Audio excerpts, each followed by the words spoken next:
Chapter 2 of the book From Captivity to Freedom, with the subtitle, I Didn't Know I Was Deceived, read by the author, me, Grace Josie.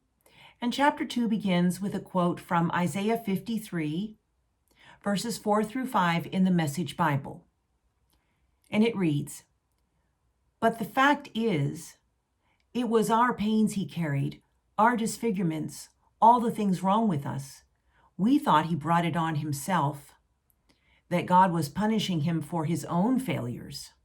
But it was our sins that did that to him, that ripped and tore and crushed him. Our sins. He took the punishment, and that made us whole. Through his bruises, we get healed." In the summer of 1942, Lawa was going about his usual farm chores, pitching hay from the second story through a hole that opened into the main floor of the barn. The Germans had vacated the school in Lissa, so 12-year-old Schuett was able to resume his education. Alone and deep in thought about the war, Lawa took a step backward, not realizing he was so close to the hole.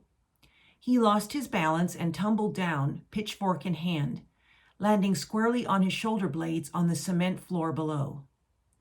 Knocked unconscious, he lay there for a while until another farmhand found him. He was quickly rushed to the hospital. Upon examination, the doctor reported to him and Geiska that his shoulder blades had been completely crushed and that he would never be able to do physical labor again. What a blow for him and Geiska. Lawa was a tall, muscular man who relied on his exceptional physical strength for his work as a farmhand. But the doctor at the hospital said he had injured his back and shoulders irreparably and would be handicapped for the rest of his life. This was the hardest thing they had ever faced. It felt even worse than the war.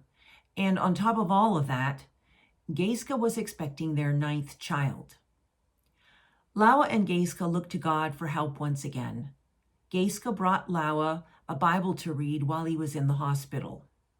He couldn't even hold the book, let alone turn the pages. He was completely immobilized and in terrible pain. Then, on top of it all, he got infected with Staphylococcus. I think it's pronounced Staphylococcus bacteria, and broke out in painful boils all over his body. The nurses cared for him around the clock, giving him antibiotics, pain medication, ice compresses, assisting him with toileting and everything else he needed. He wished Geiska could stay with him, but she had the children to tend to. She was only able to visit every few days, and when she did visit, he saw the look of fear and self-pity in her eyes. How he wished he could take her in his arms and comfort these feelings away as he had often done in the past. Fear and self-pity often dogged Geiska's heels, but he couldn't even move himself to give her a hug. He was too weak and still in shock, struggling with his own fears and despair. Schuett and his older sisters did their best to help Geiska with the chores their father normally accomplished: chopping wood, going into town to purchase supplies, and washing the dishes. Lawa loved to wash the dishes for Geiska after she cooked and served the family meals. Everyone missed his gentle, steady guidance. Schuett had more questions than ever for his father about life, war, and what might happen next. But all that would have to wait until his father was well enough to come home. One day, after Lawa's nurse finished tending to him, she placed the Bible Geiska had brought for him on a pillow and opened it to Isaiah 53 at his request. As he read the chapter, a deep revelation of the healing love of Jesus, his Savior, swept over him. Time seemed to stand still. A shift in his soul and body occurred. Faith arose as the words came to life inside his heart. He asked himself, could it be that Jesus bore my pain and sin in a deeper way than I have ever realized? As quickly as he asked the question, the answer came. Yes, that's exactly what Jesus did. Light flooded into the darkness. A peace beyond his understanding enveloped him, and he knew that Jesus would make it all right again. Soon he drifted off into a restful sleep. When he awoke, his heart was filled with fresh determination and renewed hope for his future and his family. He began to dream of the war ending, of owning his own farm, of the joys of seeing his children grow up, and of spending time loving and encouraging his beautiful wife. He also began a new habit of giving thanks for all his blessings, for all the ways God had been faithful. Gratitude, even for the smallest things, worked wonders. He found new hope and perseverance to endure while his body healed. Miraculously, he did heal after more rest and determinedly doing all the exercises that the therapist recommended. Though the process was slow and painful, he patiently applied himself until his strength returned. What a delightful day for him and Geiska and the children when he was finally able to leave the hospital for home. Geiska made traditional Dutch ginger spice cookies, cake, and tea for everyone. She invited neighbors and church friends to come and congratulate Lauwe on his recovery. After their guests left, all the children sat around their father and told him stories of their lives since he had been hospitalized. Sjoerd was so happy to see his father again. It had been months since that distressing day when he fell. No one but his mother had been allowed to visit Lauwe at the hospital, but for now, the questions he had saved up for his father would have to wait. He would look for a time when he and Lauwe were alone again, so they could catch up on things. Kindly, Lauwe's boss, Farmer DeWitt, let Lauwe gradually get back into the hard physical labor of farm work. At first, he was given lighter jobs and shortened hours. The work actually helped Lauwe feel better, and slowly he regained his full strength. Sjoerd and his sisters continued to attend school despite the war. The walk from their home to the schoolhouse took about a half an hour. It was not unusual for them to witness skirmishes between Germans and Dutch citizens, or for the men working alongside the road to rush over and pull them into the ditch when they heard the sound of warplanes. Government road workers had dug these ditches beside the roads as hiding places from the planes' bullets. One day, as they walked home from school together, they saw a man smoking a pipe while pulling a milk cart and walking along the roads towards them. Suddenly, a stray bullet from a dogfight between a German and RAF bomber blew off the top half of the man's head and punctured one of the milk cans. He fell backwards against his cart, still clenching the pipe between his teeth as if continuing to smoke. Milk spewed from the can.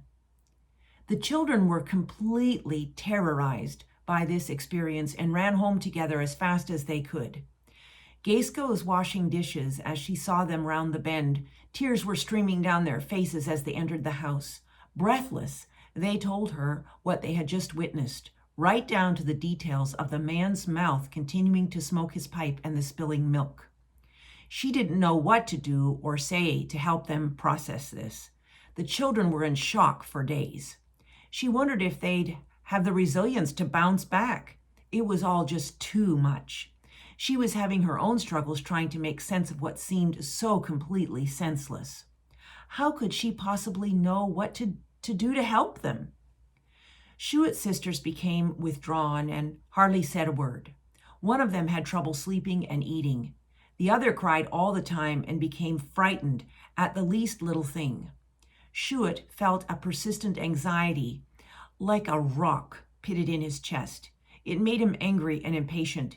He began to fly into rages at the slightest frustration. After discussing things with Lauwe, Geiska decided to let the children have a break from school for a few days, just to give them space to recover from the shock. Lauwe tried to reach out to Sjoerd to help him process what had happened. It didn't seem to do any good, though, because Sjoerd got angry with him, too. So Lauwe decided that he would just have to give him time to rebound and settle back down. The war was having an effect on all of them, and Lauwe wondered for himself how they would survive some days as well. Despite the danger of war, Geiska believed that fresh air was healthy for her children and would often take a chance and put the baby carriage in the yard while Peter Schuett's youngest brother and the newest member of the family, took his morning nap. One morning, when all the children were home from school, she gave instructions to Schuett to watch over Peter as he napped outside so that she could get some chores done in the house. Maybe a romp in the fresh air would help all the children release the pent-up energy they had from being cooped up in the house. So she shooed them all outside. Besides, the weather was beautiful. Things had been much quieter in the skies over their house the last few weeks, and she really needed some time for herself. Suddenly, though, a dogfight between a German and a British plane ensued above their home. The aerial battle between the fighter jets happened at very close range, and bullets were flying everywhere. Schuett laid face down on the ground, waiting for the battle to stop. Terrified, he thought for sure he or his brother would be shot, or worse. But as suddenly as the battle had started, it stopped. Scrambling up to check on his brother, he was relieved to hear cries emanating from the carriage. His mother raced out of the house and joined him beside the baby. Geiska scooped up her precious child in her arms and checked for wounds. Thankfully, the baby had been unharmed. Geiska looked at her son. "Schuett, are you all right?" Trying to be tough and still not knowing how to handle his deep anger that he felt inside, Schuett yelled, "I hate this war. When will it ever stop?" He stormed off towards the woods. Geiska called after him, "Soon. We all hope, Schuett. Try to keep a good attitude. We all have to hope for the best." Schuett was 15 years old as the war came to its height. Food had become extremely scarce. Many parts of Holland were in the midst of a famine induced by the war. People ate tulip bulbs just to survive. One day, Schuett saw people from a nearby city, where the food had completely run out, walking along the road next to his house in search of something to eat. Their stomachs were all swollen out, a sign of starvation. His family's food was running really low, too. During this awful time, Geiska made a daily pot of soup for her family. It was thin, mostly broth. It was all they had to eat. But at least it filled their stomachs for a while. Schuett wondered if he might die of starvation. His body desperately needed food. The constant hunger played tricks with his mind. His temper was growing hotter as the food rations became more and more meager. This was the time in his life when he was undergoing huge growth spurts as he developed from a boy into a young man. One day he got so hungry, he decided to dig in the farmyard to look for a root that might be edible. To his great delight, he found a huge carrot. He freed it from the dirt with his bony fingers and hid it in his shirt.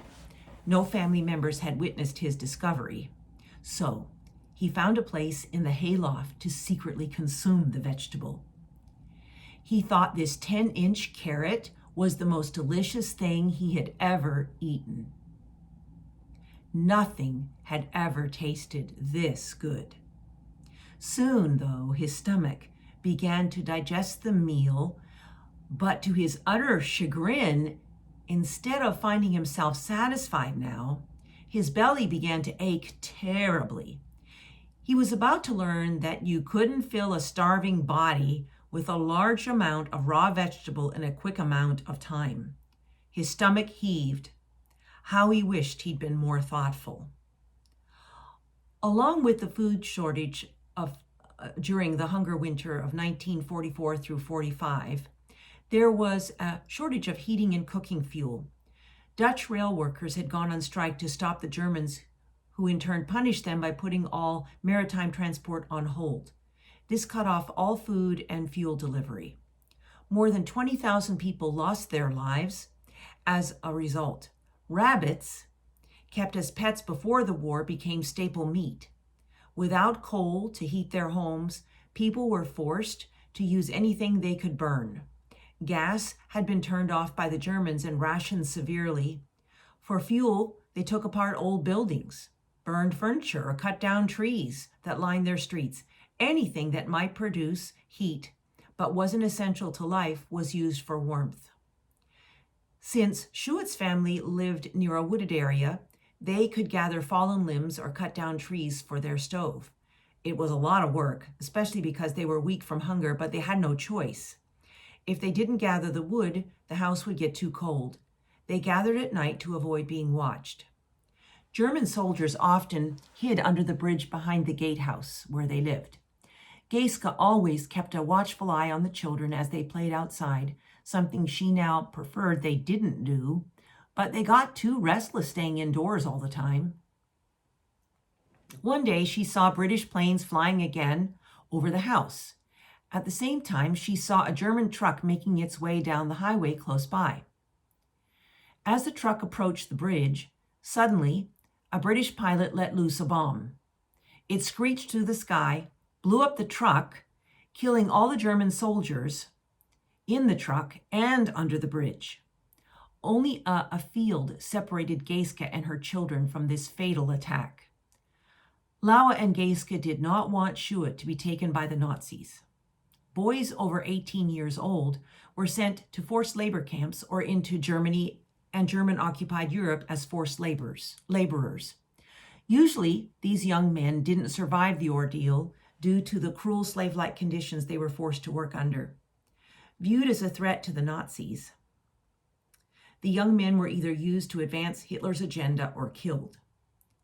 Some Dutch boys disowned allegiance to their country and joined the Nazi war machine to save their own skin. Others did so simply to act on their primal warrior instincts. Still others believed the German propaganda and were tricked into joining up. Schuett was tall for his age and strong, so the Nazis probably would have taken him if they had the opportunity. Boys as young as 14 had been taken. Laura and Schuett listened to the news together and had long conversations about the command in the Bible, "Thou shalt not kill," and the philosophies behind the German propaganda. Laura shared his personal convictions about right and wrong in the midst of the war. They stayed up late into the night on several occasions to make plans in case the Nazis came on a raid. And to encourage Schuett, Laura talked with him about David and Goliath, along with a verse in the Bible that he paraphrased. The enemy falls into the trap he lays for others. They decided to dig several holes in the fields and garden around their home. They made the holes deep enough for Schuett to hide in and kept them covered with brush and undergrowth, ready for use if needed.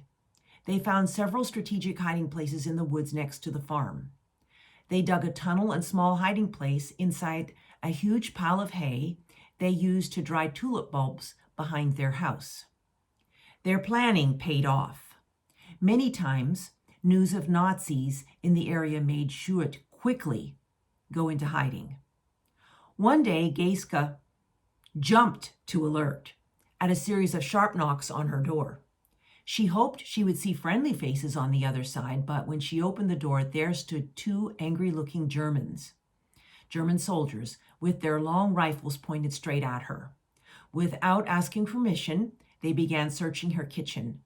Geiska silently prayed.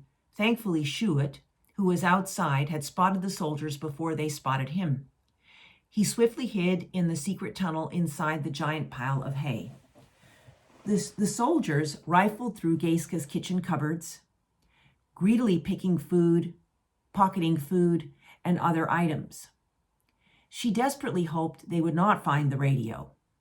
One of the soldiers bent down to open the cupboard under the steps next to the fireplace, where the radio was hidden under some wood. He only found shoes, clothes, and blankets, which had been stored on top. Satisfied that he had looked through the cupboard thoroughly, he quickly stood up and banged the back of his head extremely hard on the door frame above. He let out a slew of expletives, moaning as he rubbed the back of his head. He hurried outside. His partner followed. Geiska watched them for a long time to make sure they did not return. Certain they were gone for good, she began to call for Schuett. "Schuett, where are you? The Germans are gone. It's safe to come out." No answer. He must be outside, she thought. She called for him in the front yard. Still no answer. Maybe he's hiding in the hay pile, she wondered. She went to the back of the house. "Schuett, are you hiding in the hay pile? The soldiers are gone. It's safe to come out now." She saw movements in the hay. Her heart skipped. Out of the pile he emerged, safe and sound, bits of hay clinging to his hair and clothes. Sweat was running down his forehead and tears stained his sunken cheeks. "Mom, I got so hot in the hay pile, but I didn't dare move. I feel sick. I'm scared. I'm so tired. How can I go on?" he sobbed. Geiska helped her son into the house. "I'll get you some water. Shuit, I'm so sorry you are going through this. So sorry. We are all going through this terrible war." 2 weeks before their supply of potatoes ran out, Laura and Geiska began to hear reports of Germany's pending demise. Berlin was being bombed. For days, the sky over Holland was black with airplanes. The noise was deafening and continued through the nights as bombers made their way to Berlin. Shivering with fear and desperate for an end to the war, Shuit lay in his bed trying to sleep amid all the activity and hunger pains.